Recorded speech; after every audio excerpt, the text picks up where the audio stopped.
জলপাই নাকি তেঁতুল, যে কোনো একটা বলেন। তেঁতুল। তেঁতুল, কোনো প্রকার রিয়েকশন ছাড়া এই তেঁতুলটা যদি আপনি খাইতে পারেন তাহলে আপনার জন্য আছে একটা সারপ্রাইজ। ধরেন, পারবেন?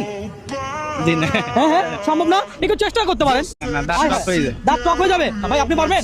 হ্যাঁ, কোনো প্রকার রিয়েকশন ছাড়া খাইতে পারলে আপনার জন্য সারপ্রাইজ। পারবো না। পারবেন না? না ভাই, আপনি পারবেন? জি না, এটা ছেলেদের কাছে সম্ভব না, সেটা তো সম্ভব না, মেয়েদের সম্ভব। মেয়েদের কাছে সম্ভব। আয় হায়, বলে কি? আপনি আমার ভিডিও দেখেন? জি জি, লাস্ট কোন ভিডিওটা দেখছেন? আমি লাস্ট আপনার ওই যে রিক্সাওয়ালাকে ওই যে জলপাই খাওয়ার একটা ভিডিও দিচ্ছেন যে হ্যাঁ। উনি জলপাই খাচ্ছিল আর টাকা নিচ্ছিল 20 টাকা করে, ওইটা দেখছি। পারবেন? জলপাই নাকি তেঁতুল? জলপাই। পারবে, উনি পারবে। আপু তুমি তো টকাইতে পারো না। আচ্ছা আচ্ছা, টকাইতে পারেন না। আচ্ছা, দেখা যাক, আমরা দেখবো কোন প্রকার রিয়েকশন ছাড়া জলপাই খাওয়া পসিবল হয় কি না। আমরা দেখবো। উনি ফুল কনফিডেন্স কিন্তু না, একদম। ওনার কনফিডেন্স লেভেল হাই। পারবে। হ্যাঁ হ্যাঁ, পুরোটা খাইতে হবে। পুরোটা খাইতে পারলে আপনার জন্য একটা সারপ্রাইজ। রিয়েকশন দেখা যাবে না।